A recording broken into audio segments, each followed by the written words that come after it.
Hello, hello, hello. Welcome, everybody, to Inside the Booth. How's everybody doing? You thousands of people that are out there. I have a beautiful guest today, Ryan from Legion Games. How are you? I don't know, beautiful, man. Like that's a little far. Maybe be slightly eccentric. I prefer. No, I'm doing good, man. It's good to see you.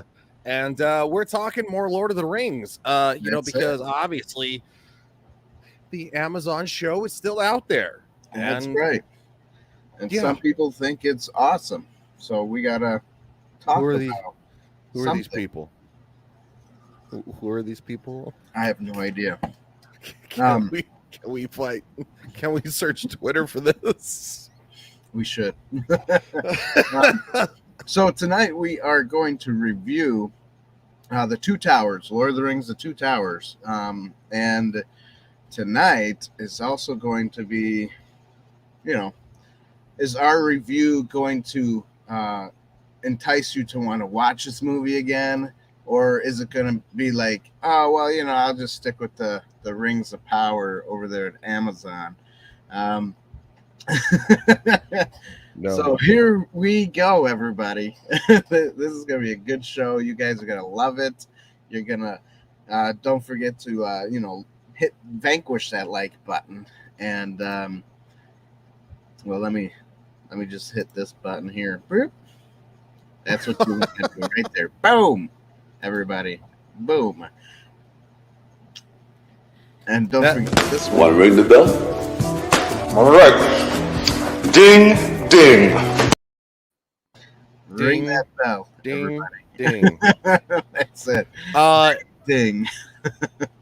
Yes. Smashing that like button is basically what Amazon's doing to the character of Galadriel. Sweet. We got Sketchy Guy. What's up? I have no idea what he said, but it's like red. I don't know what red is, but... It probably has something to do with the fact that Amazon loves the Lord of the Rings. That's it. That's the Rings of Power. The Rings of Power. The Rings. So, anyways, everybody. We're going to start off with the plot of The Two Towers. And in actuality, since The Lord of the Rings, Fellowship of the Ring, Two Towers, and Return of the King are basically one series together, the plot's in a whole. But there are some little side plots and characters, and they have their own little adventures after they split up after the Fellowship of the Ring there.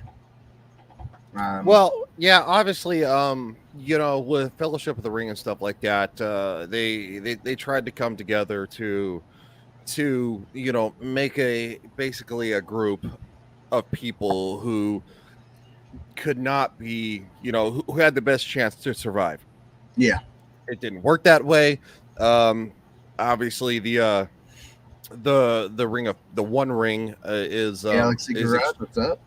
Is extremely tempting and stuff like that. So it takes a special group of people to continue forward, and I think they found that out towards the end of the movie and stuff like that. That maybe that stealth versus might is a little bit better, because obviously they were in the dwarven city, and it had fallen, and it looked like it had probably been a good 10 years. And it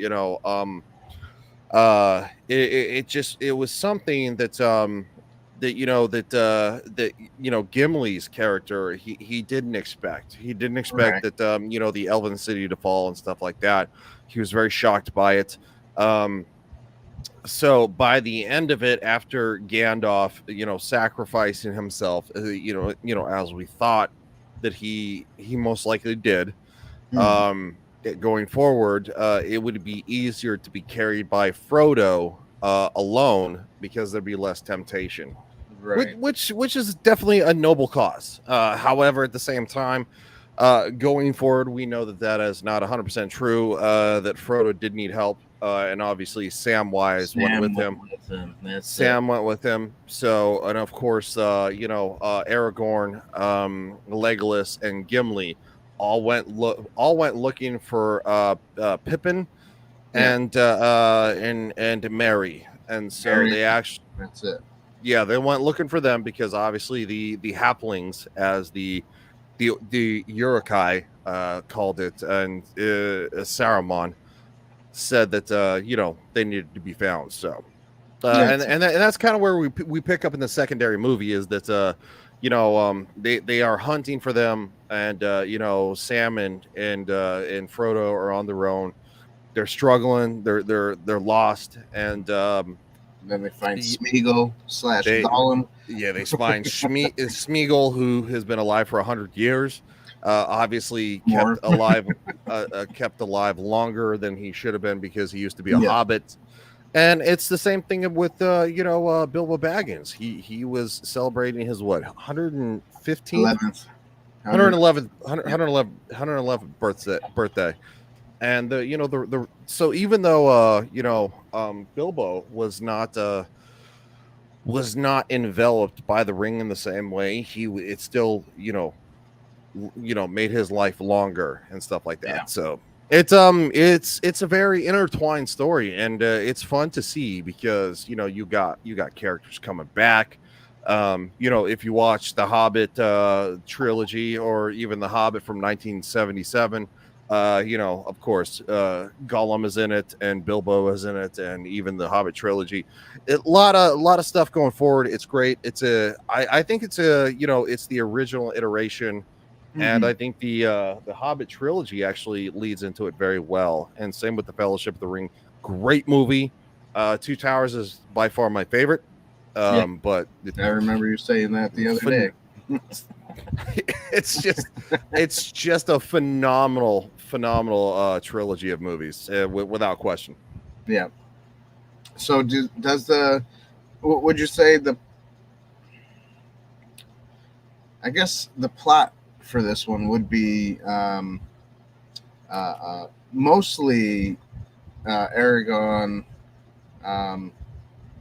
Gandalf the White, Gimli, and the elf there, Orlando Bloom, whatever his Legolas. Yeah, Legolas, sorry. yeah. Mostly in this movie, I think they watch more on them guys than Frodo and Sam as much, and their plot would, in this, I guess you would say, in this part of the series, would be more so going into Rohan, freeing the king from his possession from Saruman. And, yes. And then kind of helping them and protecting them from getting demolished or massacred from the Urukai and the orcs, and So yeah, that's. I guess that would be pretty much it for that one, right? I mean, I could read the IMDb, but I don't have it up. So basically, you hit the nail on the head pretty much. Obviously, so we find out in Fellowship of the Ring that Saruman has and we also find out too at the end of the Hobbit trilogy that Saruman went to confront Sauron, and so he goes to confront him alone, and he's like, no. He tells Gandalf, "You take care of you get Galadriel out of here. I'm going to go confront this and try to find out if it's true." Well, obviously, Saruman, I don't necessarily think he was bad in the Hobbit trilogy. I think he had good intentions. I think he had good intentions. Yeah, I think he got tainted. And so going forward, you don't find that out until the end of the Fellowship of the Ring. And yes, I would say that the story of Sam and Frodo and Gollum is probably a little bit lighter, because obviously in the third movie that storyline is going to be very prevalent. exactly. We've already kind of built on the fact that we know that Gollum is a fallen creature. He is a prisoner to the ring, which Frodo does use to kind of manipulate the situation with Gollum. Right. And so because they needed a guide.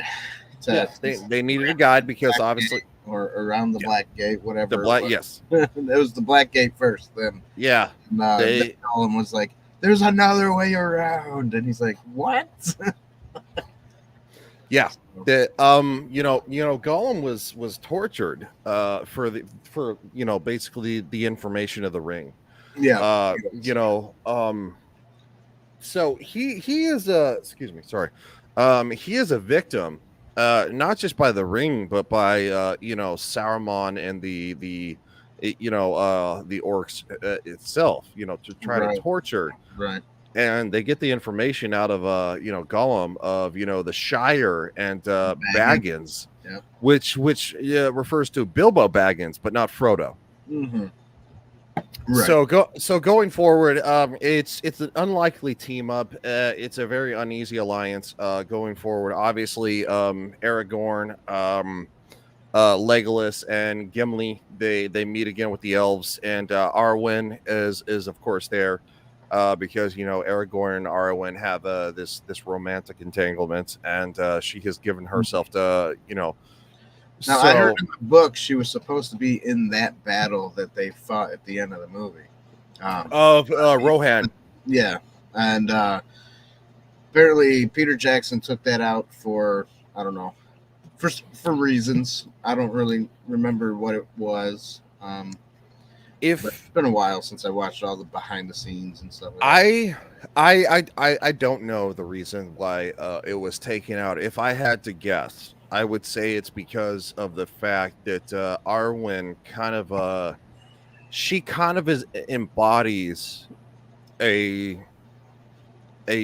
spiritual alignment, so to speak, with Galadriel. She is a very peaceful, hopeful, but yet powerful figure. She is not about war. She is about inspiration. She's almost has this divine glow about her, like Galadriel. And I think both characters will actually lend credence to allegory later on so sounds good. Sounds good. Excuse me. I will give the plot a point. What would you give it? One whole point. Yeah. I'll give it a whole point. I love these movies. First off, would you like to plug your merchandise channel? Not yet. And okay, not yet. Okay, another 5 minutes or so. I will get to that. We don't want to chase everybody off yet. Yeah. The whole 2,000 people that are watching. All right. So the next I actually got you an extra subscriber on Sunday night. So like it was later, and I was like, I'm hungry, so I go to Taco Bell to get something small, and they're like, oh, and so the drive-through attendant is talking to me about football, blah blah blah. And it's like, yeah, and I was like, I said, no, I'm not watching football. My team doesn't play until Monday night. And he's like, well, what brings you out so late? I said, oh, I was talking the Hobbit trilogy on my buddy's on my YouTube channel. And he's like, oh, really? He's like, what's his YouTube channel? And I was like, it's Inside the Booth. And he's like, going, and he's like, subscribed. I'm like, they're great people. They review movies. You'll love it. Nice. Just a weird interaction. It was fun though. It's fun. Yeah, that sounds cool. Hey, sometimes that's the best way to get people, is just by telling them face to face. Hey, oh no! Look at the riff-raff. Yep. Give a like. Hope we both have a great stream. Thank you. I hate you. I hate you, R2. So, you're a bad person. So on to acting, and the actors in this are pretty darn phenomenal. Yes. We're 11 away from 700 subs. Yes, we are. Yes, sir. We're are pretty close. We're getting there, which makes it closer to 1,000. It's that slow climb, I tell you. It is a slow climb. It's like beating your head against a wall, but you know what? Once you get there, it is so worth it. Right. No, It really is, and I promise you on that one, man. Yeah. So actors, we have Elijah Wood, Viggo Mortensen, just like the first movies there. Carl Urban, who is yes. How do you say his name? I have no idea. I'm really bad at these names. Hold on. Omar, something like that. Elmar. Elmar. Yeah. These names are weird. We got Andy Serkis coming in for Gollum. We got Miranda Otto as Arwen. Alwyn. We got Liv Tyler as Arwen. These names are they almost sound the same. Arwen. Arwen. She's Arwen. Obviously, we got Sean Astin back. We got Ian McKellen back. We got David Wenham as Faramir. Is that how you say his last name? Wenham? David Wenham is Faramir, and also we have the incomparable Kate Blanchett is Galadriel, the real Galadriel, and I'm going to say this until the day I die, the real Galadriel. All right, I'm done. Sorry. Orlando Bloom, John Rhys Davies. Did you know John Rhys Davies spoke for Treebeard, the big tree that walks in the woods? Boom, boom, boom. Did you know he spoke for him? Yeah, he did. Did you know that? I didn't know that. What's up, JT? Yeah. Is it John Rhys Davies? Yeah. He also plays Gimli. I didn't know that. He plays Gimli. You're absolutely right. Hey, awesome. That's cool. You know what's funny is that it sounded similar. Like when I first watched this movie, the first time I ever watched it, I heard the tree start talking. I go, that almost sounds like Gimli, but I wasn't sure because obviously it was distorted. Yeah. And, no, I didn't realize that. Yeah, and then so being a nerd, I guess you could say, I sat through the. I'm a giant nerd. I sat through the credits so I could see who spoke for him. Who voiced him, and sure enough, it was John Rhys Davies. Interesting. Yeah. No, I have a friend. She's a giant Lord of the Rings fan. She's a fan of the books. She's a fan of the movies and stuff like that. And she's been watching Rings of Power. And I talked to her about her on the last stream. And she was the one that told me, she's like, okay, the third episode, she's like, it wasn't super. She's like, I have a lot of hope because I'm a huge Lord of the Rings fan, but she's like, at least the last 15 minutes were good. And I was like, oh, okay, well, yeah, you know what? You're right. The last 15 minutes was pretty good. So I'm going to, we both agreed that Galadriel is still rough. So, but hopefully maybe the rest of the show can kind of build up to a good level. Well, I'm maybe toward the end of the show, I asked her, I don't know how many episodes they have, but maybe the last 5 episode. 5 left. Gotcha. It's 8. I asked her, I was like, do you know who Halbrand is? And she's like, no, and don't tell me. And I was like, well, I wasn't gonna tell you. Nice. I'm not gonna spoil it. Come on. So in this movie we have Bernard Hill as Theoden.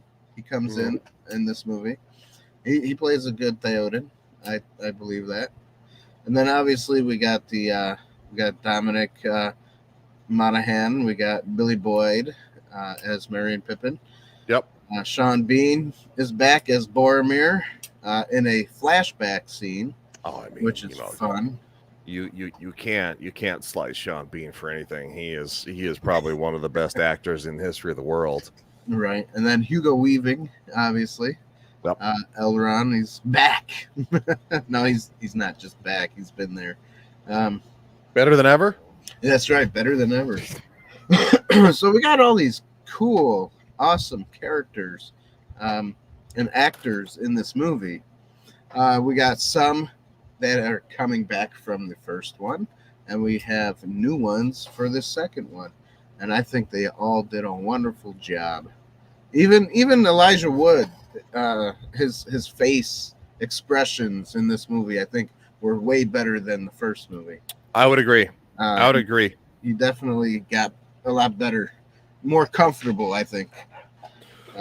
Well, because you know, I talked to you last time and saying that Elijah Wood was not my favorite, but at the same time, though, I think that he did a whole lot better in this movie, a lot more solid in the character, and so you know, it's you can always chalk that up at you know, to obviously actor and experience, but of course he will always be Frodo, and that's not something that that can ever be changed.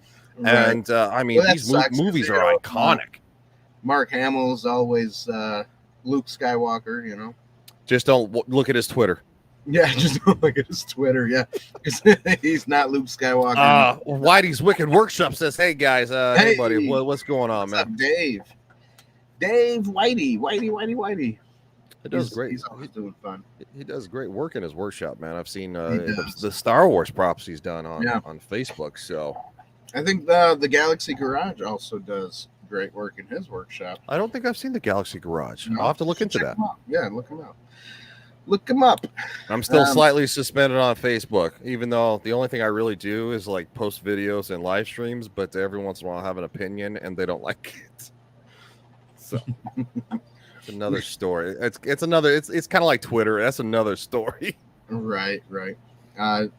Whitey says, I get some feelings about Frodo. He will always be Frodo. He will always be Frodo. He's not wrong. Absolutely right. He'll always be Frodo. Apparently, according to Jay, Drunk 3PO, Elijah Wood is very short. Like almost to the point where I think he's like 5'5" or something like that. I don't think. Let me look. You got a stream to run. I'll look. Okay, you look. I'll just keep guessing. No. It's like Elijah, 5'6". He's 5'6". 5'6", yeah. Oh, that's about as tall as my grandfather was before he passed. So, yeah, I could see that. I guess compared to you, he's a tiny midget. He probably is a hobbit compared to you. I guess Jay and I come from tall stock. So we were on after the weekend's 100th episode celebration, and Jay said he's like, dude, he's like, you're huge, and I'm like, I'm not that. I don't. I'm like the same size as you, and he's like, no, you're not. You're definitely taller than me. And I was like, if I'm taller than you, it's not by that much, dude. But apparently, Elijah Wood is he would be considered short compared to Jay and I, but right. Hey, Whitey, thanks. He says, nice hair, Dan. I thought Jesus was in the house. In the house. Jesus is in the house. Thank you. Some lady also complimented my hair today. So it's very nice hair and beard. It's very nice hair and beard. Thank you. I try to keep it looking nice. Sometimes it gets. Is that salon selective? Are you doing the Rings of Power hair grooming? Yes. Salon selective. Actually, I use a bar of soap. That's what I use. A bar of soap to wash my hair and to wash everything else. And it's like all natural soap and stuff, so it's cool. You too, man. It's good to see you too. I wanted to let you know. That I did watch The Bad Batch. I had heard some bad things about it, and I'd only given like one episode a chance. I watched further into it because of our disagreement, and I liked it more than I thought. So shout out. No, seriously, shout out to you. Oh, that's good. I'm not too big to say that I was wrong, and I'm glad I was. Second season of The Bad Batch is coming out, right? In 2023. Is it? I think in 2023, second season of The Bad Batch. I look forward to that. I did enjoy it. It was fun. It was fun. It was a decent show, yeah. Yeah, well, I very much like the Clone Wars. I love the Clone Wars. It's a great show. I love that.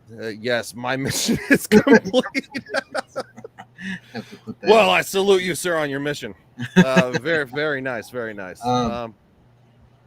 Yeah, well, since we're just kind of chilling right now, let's go into a commercial break, everybody. Here we go. What is this place? What is it that you do here? Merchandising. Merchandising, merchandising, where the real money from the movie is made.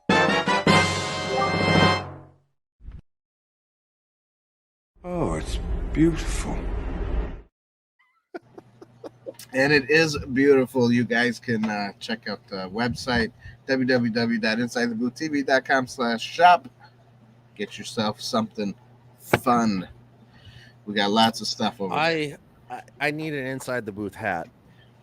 Yeah, you That's- do. And I need to get an inside the booth hat. I want an inside the boot hat. I want an after the weekend hat. I've already got her, the rebellion hats, and hats are my thing. So I want to support my friends. T-shirts Right. I like switching hats. Depending on the stream I'm on, I like to switch hats. You know what I'm saying? So yeah, I mean, I don't even have hats in my store. So I mean, maybe one day I need to get my own hat. I don't know. So don't forget, everybody, vanquish the like button, subscribe to the channel, and Want to ring the bell? All right. Ding, ding. because remember, ringing that bell is going to get you notified every time we post something so that you can watch it. And don't forget to watch the whole thing. Even if you are bored, just put it on mute and let it play because it's good for the algorithms. So there we go. What else? Oh, and now back to the show. Did we give acting a point? I gave it a point. Did you give it a point? Yes, I did. Dave says I need a Legion game sticker for the paint booth. Yeah, no, I got yeah, I could send you one. Because actually, the Mrs. R2 made some. She is literally the saint of all of us. She's created merchandise stuff for me, for I think Tabitha. She's done it for the Rogue Attraction. She's done it for After the Weekend. Yeah, she is not in the chat tonight, but no, there's definitely stickers. So yes, she is the sticker queen. You are 100% correct, sir. She does a great job. She made my first t-shirts. I didn't make my first t-shirt. She did. So good question. Anyway, Galaxy Garage. He says not to take you off topic, but what's your thoughts on the new Disney show Andor? Did that start already? No, not yet. We have another week, right? nine days. Yeah, another 9 days. Yeah. I'm gonna give it a shot. I'm gonna watch it, probably with low expectations because of the last two shows they made. But hopefully it'll be good. Hopefully it'll be almost like the Rogue One movie. I'm gonna give it. I'm gonna say I have optimistic hope because it is the first original, other than like the Bad Batch, live action Disney, television series for Disney Plus, kind of like Rogue One was, as a movie. I'm kind of looking forward to it. It looks like the costumes look good, the animation looks good, the CGI looks good. I think that there's a good chance that I'm gonna go for it. I really am. I got to be honest. I'm gonna go for it. I'm kind of rooting for it. I know the Mandalorian's coming back, which I love the Mandalorian. But I know we know how the Andor, how Cassian Andor ends up. But I would kind of like to see the expanded universe inside of that, obviously, because it has a little bit more to go, as per like trying to do something with like Obi-Wan or and Darth Disney Vader, created like it, so it's like yeah, like, and I think they'll do a better job. I think. I agree with Dave and the Galaxy Garage. The AKs is like I think that might be a one-off or something. Like it was just like maybe it's like a blast. We'll see. AK-47s. I'll give him a pass on the AK. We'll see how good it is. Wait, is that a new gun or something that they're No. Oh. It's literally an AK-47 mock that this Is it? guy's holding, and it's like, that's an AK-47, and it's like, Is it going to be laser gun? I mean, when he shoots it, or I don't know. or is it I gonna be mean, bullets? maybe maybe he gets killed too fast to like even to register. Even to use it, yeah. Yeah. Oh no, did my camera freeze? Okay, there it goes. No, you're all right. It froze for a second, but you kept going afterwards. What does the weather look like? Well, it looks like we're okay. It says if you notice, some of the weapons aren't even straight. Oh boy, I didn't look that hard into the trailer. I've only watched it once because I didn't want to. Like, I do like the I do like the actors though. What he said, I do like the actors. Yeah, the actors are good. Let's talk about cinematography for the Lord of the Rings though. The Two Towers. I think, in my opinion, I think the cinematography still holds up to today, and I love how they film everything over there. Yeah, thanks for getting me off track, everybody. No, but that's okay. I like that sometimes. Just for the record, I'm the king of tangents, so that's why I'm here. Yeah. But you know, I love how Peter Jackson always filmed his stuff. It was always on location or on set, and then when they added the computer generated stuff, they had to do the lighting the way the lighting is in the shots. So that's why I think it works better than sometimes some of the green screen stuff, just because you have an actual thing you're going off of when you're doing like all the lighting and the rendering of the animals or the orcs or like the faraway shots and stuff like that. So it still looks like they're there. You know what I mean? So I thought that was good. I still think the computer generated animals still hold up. I mean, you'll see it go off a little bit here and there, but I think it still holds up for today. I would agree with the cinematography because obviously they shot these movies in New Zealand, and they're very open about that. The shots are absolutely gorgeous. Even in the Hobbit, trilogy, the cinematography is something that's I don't think that I don't think there's any set of movies that have done it better, in my opinion. We did talk about the fact that some of the CGI in the Hobbit trilogy was a little hokey. I think in the Lord of the Rings, when it came to cinematography, you still see some of that that new CGI technology, especially in like the Fellowship of the Ring when Legolas jumps on top of the troll, and is trying to shoot on top of the head. But at the same time, though, I don't think it overtakes the movie. If you want my honest opinion, I think as we discussed with the Hobbit trilogy, it kind of overtook some parts of the trilogy to try to make like a crazy moment or a breathtaking moment, and it just kind of made it hokey. So where I think this trilogy relied more on practical effects, to where CGI would back it up. And I think it made for a much better cinematic experience. So, I mean, but like I said, at the same time, I do give the Hobbit trilogy a pass because, Avatar, the king of CGI in 2012, everything was just like painted CGI. I do give the Hobbit trilogy a pass. I still think the Hobbit trilogy is very good. The visuals are very good. The cinematography is very good. And I think that's something that Peter Jackson does very, very well. He is a master of cinematography, in my opinion. All right, so would you give that a point? Yes, full point. Full point. Full point. Full point, everybody. Full point. Now, when you said Avatar, Dave White's favorite movie is Avatar, and they are coming out with Avatar 2, aren't they? I don't know when it's coming out though. It should be coming out soon. It is coming out soon. It's coming out in December, right?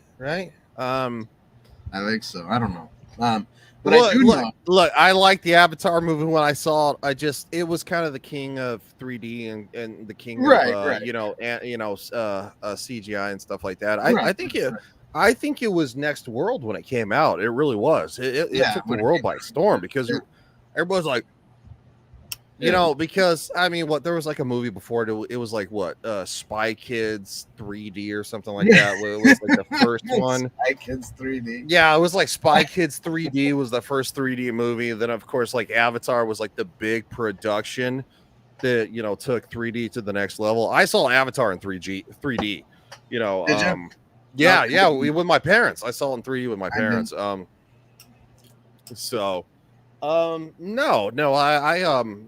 I didn't hate the movie Avatar, but I very much enjoyed the movie Avatar, but it was because it was such a huge, it was a huge, a huge movie. He says, I hated the trailer. I didn't want to watch it. Thought it was a tree hugger. Well, isn't that what Avatar is, anyways? Yes. Movie. I mean, so you might not like the second one, huh? It took 3D and CGI to the next level, and then I think everybody took that CGI and they ran way too far with it for a couple of years, and they should have taken it easy. Yeah, they should have. My mom put it on the TV, and I got sucked in big time. Yeah. The first one he's talking about, we got sucked in. So let's talk about the music and the score of Lord of the Rings. It's incredible every time. I mean, what are we talking about? That's true. Incredible. In this movie, you know how I told you on Sunday that I fell asleep through some of the trilogy of The Hobbit? Yeah. These movies don't put me to sleep, and I think it has to do with how the music plays with each scene and the pacing of how it goes. So, I would agree. The pacing in the second Hobbit movie is a little off because, ironically, The Two Towers is 2 hours and 59 minutes. It is actually a 3-hour movie, right? So where it matches, it is actually shorter than the first Hobbit movie, which is like 2 hours and 53 minutes. And the second Hobbit, 247. I'm sorry, 2 hours and 47 minutes. And the second movie is actually like 2 hours and 37 minutes or something like that. Dave fell in love with the blue chick. He likes blue chicks. Yeah, because that's Zoe Saldana. She plays Gamora. Like, going, who doesn't love Zoe Saldana? Sign me up.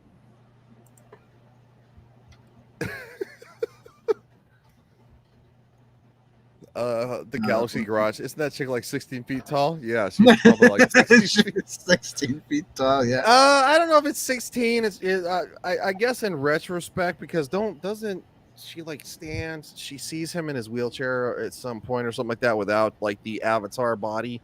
So maybe 12 feet tall. She's definitely taller than Thanos would be in the MCU, who's like 9 feet tall. Right.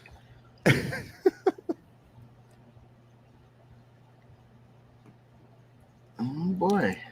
So she's in a lot of movies. Sorry, I just had to look it up real quick. No, she's in a massive amount of movies. Did you know they have Avatar 3, 4, 5, 6, and 7 all planned out to film also? I know that they have 2 and 3 planned to complete. I guess apparently they want to make like 7. Well, yeah, it's supposed to complete. It's meant to complete a trilogy, much like Star Wars and Lord of the Rings. That's what James Cameron meant to do, was do 1, 2, and 3. It took a long time to get greenlit because obviously he was doing wonderful things with the Terminator franchise. And so I think 2 is gonna draw a big crowd. I don't. Yeah, nice long. So Zoe Saldana has nice long. Miss Martin Muse. Hey. I think 2 is going to draw a strong audience. Fan. I think it'll probably be. I'd give it probably 1.3 billion if you want my honest opinion. Will it ever beat the original Avatar? No, I don't think it's going to be. It's not going to have that kind of traction. But and we got off topic again. Sorry. Well, I mean, this is what we do here, right? We talk movies and stuff inside the booth. Inside the upper deck booth for that's it. Entertainment value. That's right. So anyway, the Two Tower, the music was awesome. I think obviously it holds true to the whole entire Lord of the Rings trilogy. They use the same musical score in a lot of the Hobbit trilogy. It just works with that world. And God bless it, Amazon. Call Peter Jackson for season 2, please, for the love of Jesus. The music in that towards the end, the music got better, but in like the ongoing everyday interaction, I was just like, why are we watching people sailing on a boat? Who are these people? Why do we care? It feels like about Rings of Power. Yes, the Rings of Power. I'm just, no, it's so hard because I watched the Rings of Power before. I haven't seen it yet. I swear I don't know if I really want to. You need to watch it. By what you say and by what Tabitha says, you guys have to watch and review it. You do. Especially if you don't want to do. Dan's like, stop trying to torture me with bamboo shoots under my fingers. Maybe I can do like a pre-recorded review on it or something, because I don't think I'll ever do a live one. I mean, you could do it at the end of the season and kind of like encompass all of it. Oh, that's true. I could do it that way. So I give music a point. What do you give it? I give it a point. All right. Next, last but not least, we got the allegory for Lord of the Rings, The Two Towers. And there's quite a bit of allegory in this. I would agree. I think there's quite a bit of allegory in this one. Because obviously, I think we would all agree that Galadriel, being she is this majestic, beautiful, hopeful figure. She's powerful, but she is kind, and she's a symbol of hope. And I would liken her to obviously a symbol of the power of God, or even the power of Jesus Christ, or the whatever direction you want to. But she is a beautiful figure that she is the light in the darkness, right, of the Lord of the Rings franchise, and even the Hobbit franchise. She is the light in the darkness. She even when Gandalf, who is a very strong figure, falters, she does not. She right. brings him and gives him hope, and I think that's a great thing. Yeah, and I also like the part where when Gandalf does fall with the Balrog, and this is more in the beginning of the movie, and then he tells the story of how he went out from space and time, and he's just there, and then he comes back again. So that's like a Jesus story, The a resurrection story, because the Balrog is a demonic figure of an old age, so basically something that's probably spanning 1,000 years, in Lord of the Rings. So Gandalf sacrificing himself, defeating him, and then coming back as Gandalf the White and being resurrected. I would 100% agree. 100% agree. Oh yeah, it's good. And it's very good. Yeah, and then you have Return of the King is mostly Aragon's Mhm. Jesus moment, you know, where he comes back as the king and stuff like that. But yeah, definitely these movies are, I think they're very much allegoried into, and I think that has to do with J.R.R. Tolkien being a uh, devout Catholic Christian person, you know, because he believes in God, he believes in the Bible, he believes in Jesus, and then obviously when he wrote this stuff was when he was putting God in with when he was going through, like he was in World War I, I believe, right? Yeah, I think so. He died in like what, 1933? Hold on, I'll look it up. I think it was a little after, because I do remember some talk about when the first Hobbit movie was coming out or something.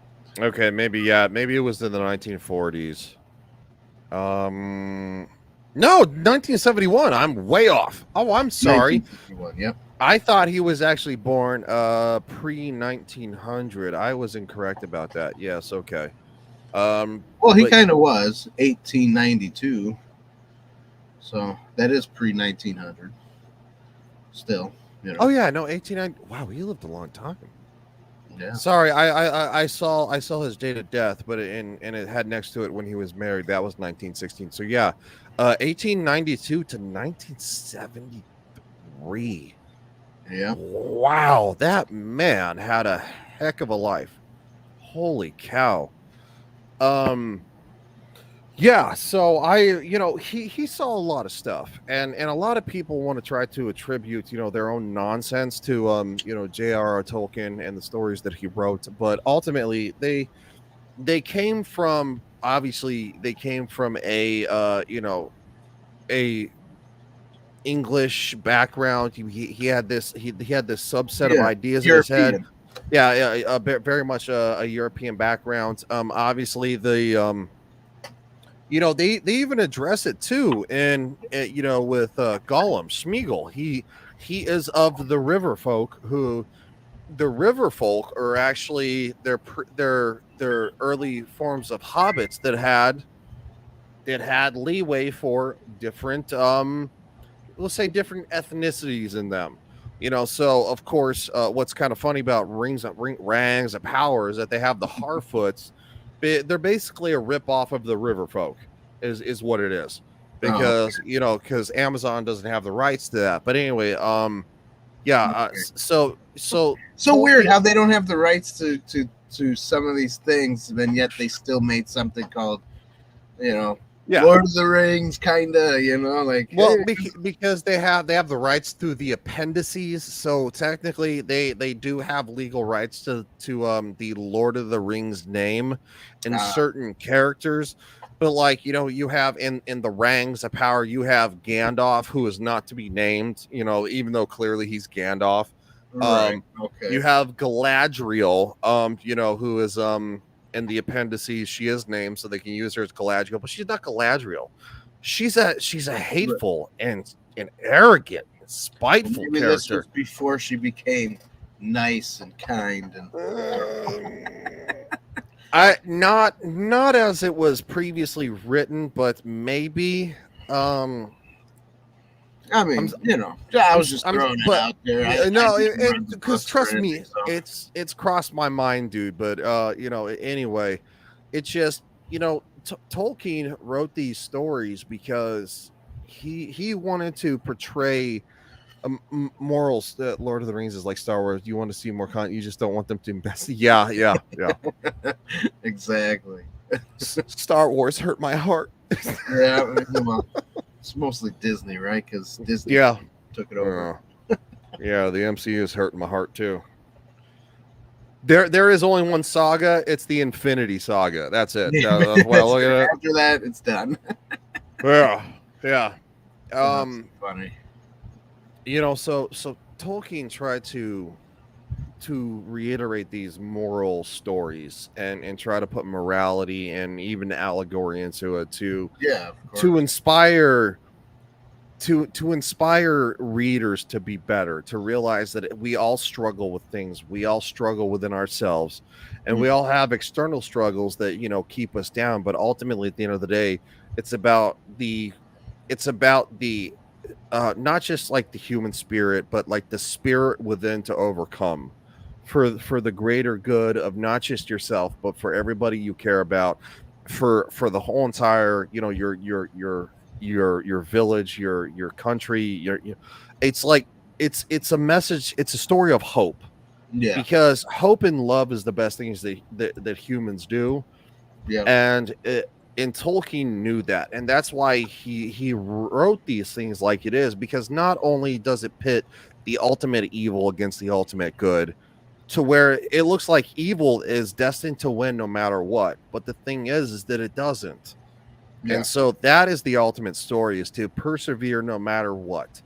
And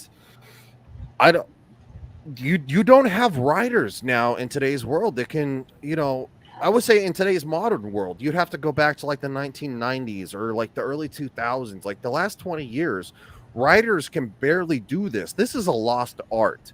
Well, I think it's because a lot of writers, they don't really want God into their life or their stories, or they don't want something like an allegory, and to make it relatable to humans. What's weird is that hope and love comes directly from the word of God, and that's the best thing we do. So without love and hope, like what is there for human beings to strive to be better to do? Yeah. Well, we unfortunately we are living in the signs of the times, the end times, coming soon to a viewer near you. Not if good people like you and I have something to do with it.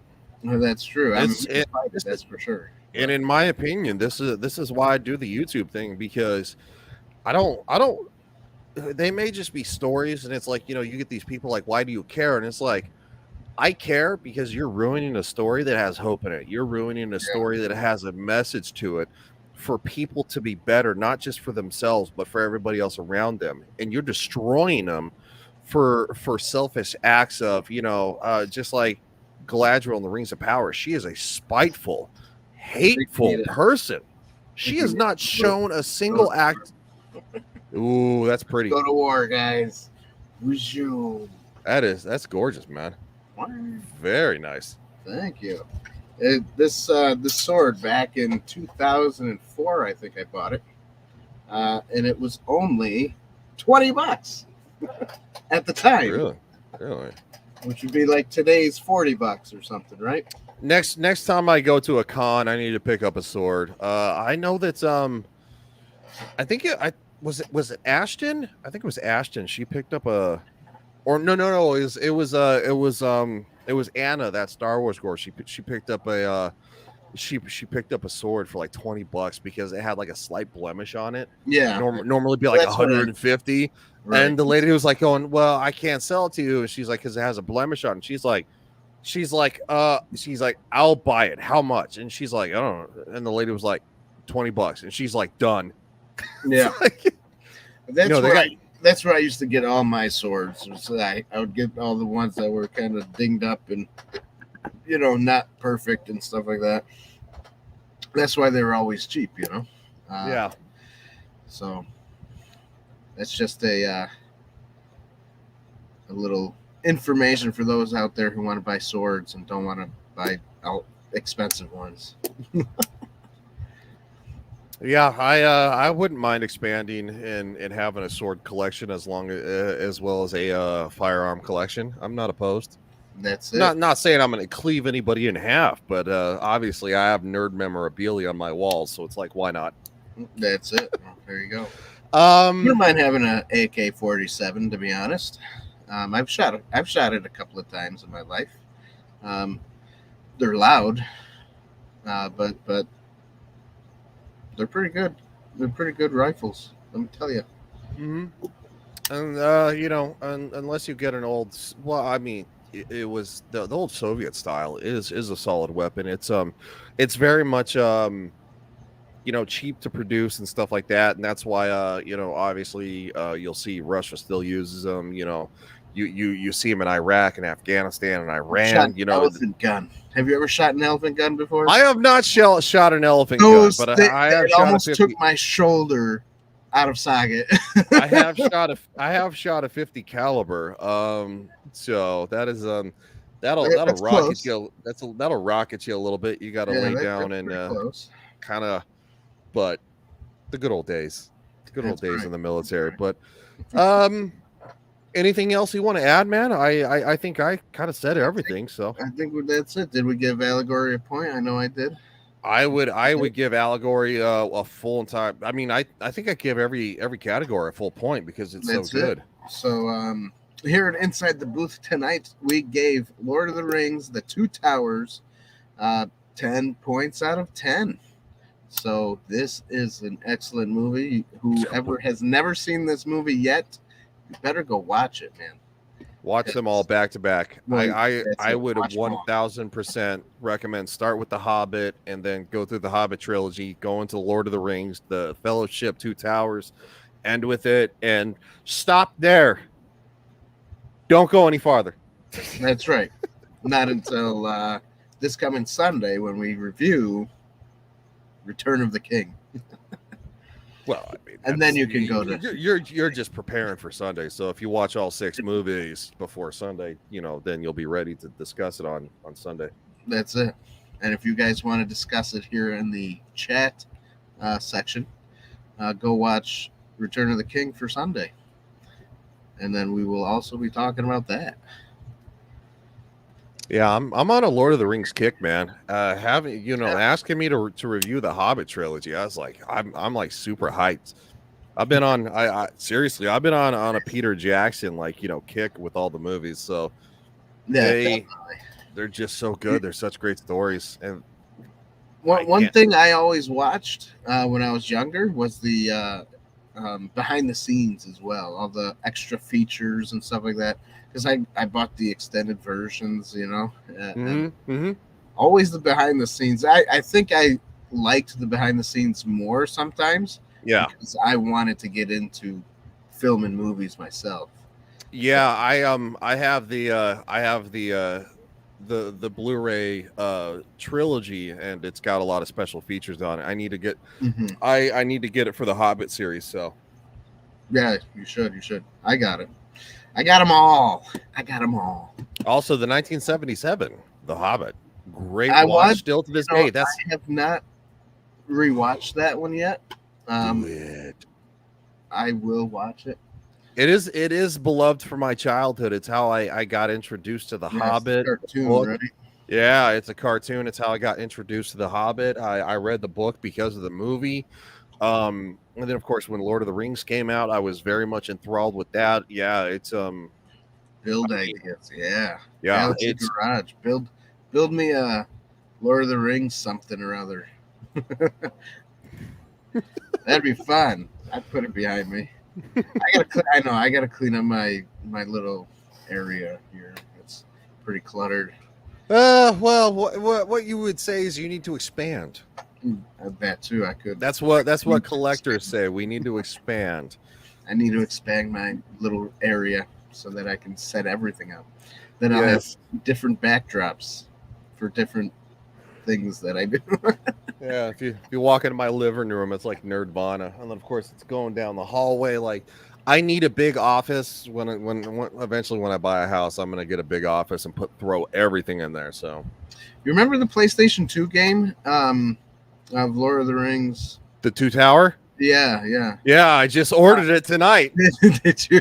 I haven't played it in years. My brother had that, and we played it all the time. Yeah, I haven't played it since I was in high school. So I immediately after watching the movie, I went to eBay and I was like, $7. Let's do it. New in box. Complete. And it wasn't new, but complete in box. I'm like, let's go.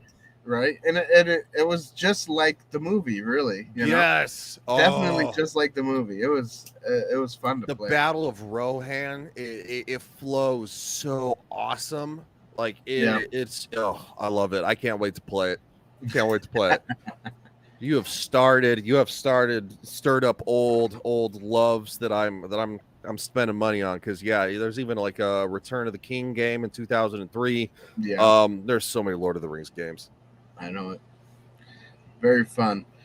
Well, I think that's it for tonight, guys. So thanks for being here. Thanks for those who started watching and stuck it out for Appreciate y'all. Good solid discussion. Yeah. And even though we went off a couple of times, that's all right. We got back on track and finished her up. Oh, Helm's Deep, yes. Helm's Deep is a good one. There you go. Yeah. I'll show it real quick. Dave knows what he's talking about. He's on track. Oh yeah. Oh, did everybody see that GoldenEye 007 is not only coming to the Switch but also the Xbox with online capability? Really? That game was best back, Yes. Go to Rare. Go to Rare on Twitter or IGN on any platform. They obviously made the graphics, right? Yeah, of course they did. But no, yes. We're getting more GoldenEye 007 updated for online play. Hey, do you know I have 2 of those games for Nintendo 64 still? Do you? I still have my original. The original one that was bought for me by my parents in 1997. Yep, I still have that. Yeah, I haven't parted with that one. That is a beloved game of mine. And that was also after the unfortunate events at Columbine. So like my dad was like hesitant. Garage. It was a fun night. Yes, it's been a great stream. We went on a couple of tangents, but you know what? That's what it's all about. That's great group discussion. So. Well, everybody have a good night. Thanks for being here. Don't forget to subscribe, ding the bell, and vanquish the like button. I was going to do the like thing. Do this to the like button. Hit it as hard as you can. Smash it like Amazon smashing up the Lord of the Rings. That's it. And that's about it. So thanks, everybody. Good night. Thanks for being here, Ryan. Of course, buddy. Always. Great to see you. And that's it.